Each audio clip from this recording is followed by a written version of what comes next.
What? Oh. Should all drugs be legal? Should the currently legal drugs be illegal, or should it all stay the same? Well, I think my answer to this one's pretty apparent too. Of course they should all be legal. What right does the government have to decide that we can't use a particular substance? What right does the government have to say that you can't put something like that in your own body? I mean, some of these drugs affect the mind. You understand that? I mean, if you take a hallucinogen, that's something that affects your brain. Almost all drugs affect your brain, actually. They're legislating what can go on in your fucking mind. How is that not protected under the First Amendment? Even if it wasn't protected under the First Amendment, how do they have any right to fucking take it? That is a natural fucking right. It's a right to do whatever you want with your own person. How could that right not exist? They've not taken that right from you. They've simply created a right for themselves to put you in jail for it. And that's a right that they don't have. You don't have the right to force your will on another person. I mean, that is not, in my opinion, a natural right, and I will justify that position to anyone who challenges it. I'm not going to get into it right now because it's a long fucking discussion. Probably a longer discussion than this entire video will be. Here's a really important question under the guise of a really stupid one. Why are zombie movies so popular, and why are all the classical monsters, ghosts, vampires, and werewolves in decline? A lot of people took issue with me saying that those genres were in decline. And, I didn't mean that, they're gone. I mean, I didn't mean, like, in decline permanently or in decline over the last 100 years. I mean, recently, they're in decline. It's been a long time since we've seen a fucking vampire movie or a werewolf movie. An Underworld doesn't fucking count. That was shit. That was a fucking gimmick movie, alright? The appeal of that wasn't vampires or werewolves. It was, a hot bitch vampire fighting werewolves and other vampires. The Blade movies are the same. I mean, the thing is, Underworld and Blade, those weren't horror movies. Those were action movies, okay? I'm talking about horror here. What fucking horror does to our minds. What it pins in us. What we fucking fear, okay? Now, why did we fear vampires, okay? Vampires, people used to look at blood as their life essence. I think we still do in a primitive way. People believed it was the root of life. I mean, we obviously can't live without it, but there's plenty of things we can't live without. But they really believed blood was like a symbol for life itself. It was a creature that did more than just kill you. It drained your life away.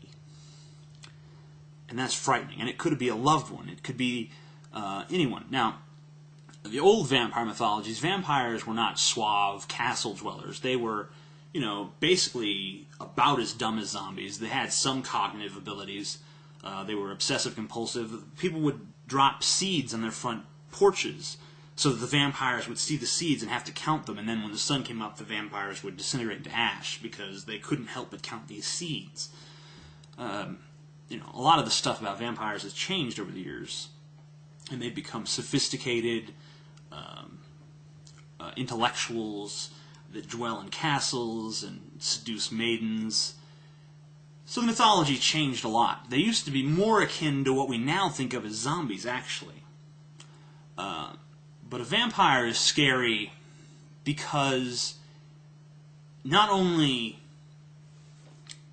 I mean, pretty much all of these monsters were human at one time. I mean, a werewolf is a man. A vampire was a man. A zombie was a man. It used to be a person. So they all have that frightening element of, you could become this. And the ghost, too, of course. But see, they all represent very different fears, and I could probably get into the fears of each. The vampires represent today this kind of sophisticated evil but they're only really threatening to a small group of people. And the thing that's frightening about them is very sexual in nature. The werewolf kind of is a representation of anger, and how, and we can be overtaken by rage, things like that, and how we are always being driven back to our more animalistic sides by certain scenarios and events, and in certain moments when we're overtaken by that old reptilian brain. It might actually be better if they turned into lizards. Ghosts, of course, fear of the unknown, fear of being dead, fear that probably a fear that the only thing you have to do after you die is fucking haunt some house, not go to heaven or hell, which would be pretty fucking lame. But the thing about zombies is, I'm going to get a lot more into the zombie thing, because I think the fears of these creatures are all very basic. They're based on very basic, visceral human emotions. But I think that there's something far more complex at work behind zombies. And I think that it's most bared out by the way in which zombies have been used by people like George A. Romero. George A. Romero makes political movies that just happen to have zombies in them. There are overt political tones in his films, and there's, addressing the issues of classism, of disease, of consumer culture. And 28 Days Later, basically making statements about human nature. There's a few important things in a zombie movie. One of the important things is that the zombies are never the monster in a good zombie movie. In a good zombie movie, the human beings are the monsters. That's why the Dawn of the Dead remake was so fucking god-awful. Because it was a zombie movie that didn't understand that. It didn't understand that the zombies aren't supposed to be the threat. People are. The way that people react to a bad situation, that's the fucking evil. That's where the fucking monster is. In us. And that's important to recognize. But the more important thing here, and we're going to take a look at our evolution. We're going to get a little bit into some pseudo-evolutionary psychology. I'm obviously not an evolutionary psychologist, but I'm going to get into evolutionary psychology here, and it's kind of a controversial field. I'm sure some of you will have innate objections to it. That's an ironic phrasing. You see, human beings evolved in small groups. We evolved in tiny communities, mostly made up of our family members. Maybe a family or two families or three families. We had tribes. Lived in tribal cultures where everyone knew everyone. And even in the early days of city life, people used to stay on their block. A lot of people were born and died on the same fucking block in the same fucking city. And they knew everyone on that block. And if you lived in a small town, you knew everyone in that town. And if you lived in a fucking tribe before that, then you knew everyone in your tribe, obviously.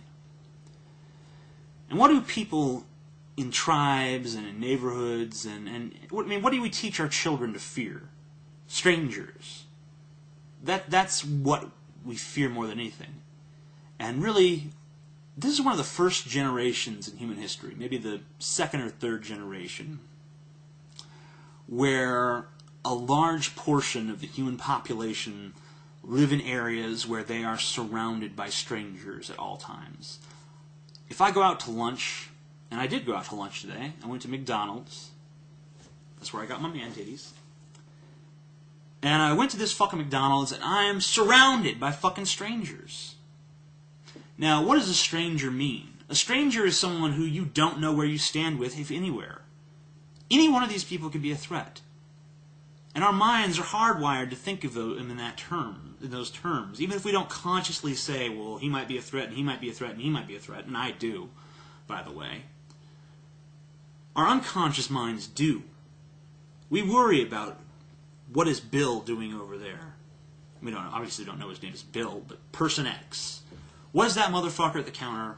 Why does he have those weird tattoos? Why is he wearing that kind of shirt? Is he in some kind of gang?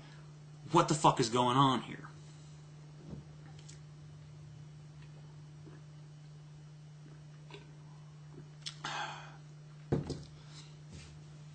We fear the people around us. It's not that constant terror.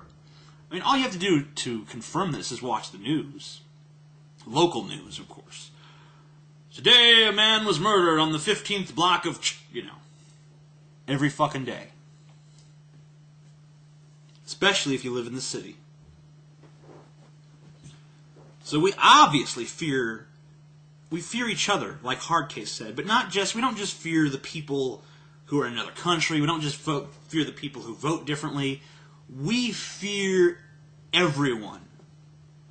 Everyone all around us. Anybody. Be a fucking threat. And if they seem different than us in any observable way, if they're a different race, if they dress differently than us, we fear them more. If they seem like they belong to a different social class, for that matter. And that's what zombies represent. They represent our fear of everyone. Not only that, but you can do a lot more in a zombie movie. In a zombie movie, it's a disaster. Okay? A vampire can only threaten so many people. A werewolf can only terrorize so many people.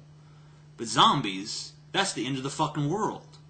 That's every fucking zombie movie out there presents an apocalyptic scenario, except Shaun of the Dead, which is ironically probably the most realistic zombie movie out there, where the army just comes and blows all the motherfuckers away and problem solved. I mean, how much of a threat do slow-walking,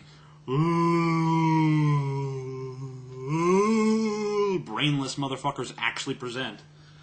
Even the fast-moving zombies from 28 Days Later or the crappy Dawn of the Dead remake, running around and shit, flailing their arms, still don't pose much of a fucking threat to people with fucking semi-automatic guns, and automatic guns, and fucking bombs and grenades and cars who understand how to operate technology. Zombies would pose not very much of a real threat after, say, a day or two.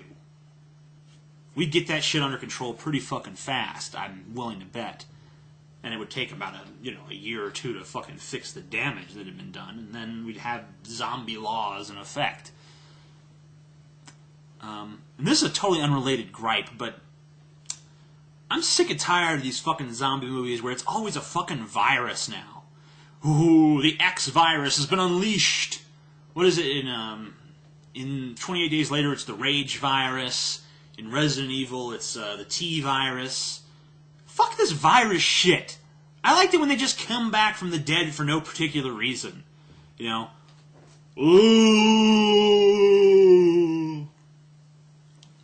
I don't need an explanation. I don't want an explanation. I just want some dead motherfuckers to come back. The closest George A. Romero ever came to an explanation in his original trilogy, I think he did switch to the science shit in Land of the Dead, but in his original trilogy, the closest he ever came to an explanation was, when hell is full, the dead will come back to the earth, or whatever. I fucked up the line, but that's the most explaining he ever fucking did. And that was the most explaining I ever wanted. It was all I needed to know. Okay, the dead are coming back from the earth. And they did the same fucking shit with Doom. Remember that shit? They got this fucking story perfectly... Okay, portal to hell, demons come through. And instead they oh no, we figured out, some new shit with the genome or something. Fuck that stupid shit. There ain't no shit in the genome gonna turn you into a fucking monster. Or a chromosome. I don't remember if it was genome or chromosome or something. It was a fucking zome of some kind. It should portal to fucking hell. It's a lot simpler, alright? You're on Mars, you open a portal to hell, fucking Martian demon fucking things come out. It's fucking simple. It's fucking gift wrapped with a nice little bow around it. Don't fucking bring pseudoscience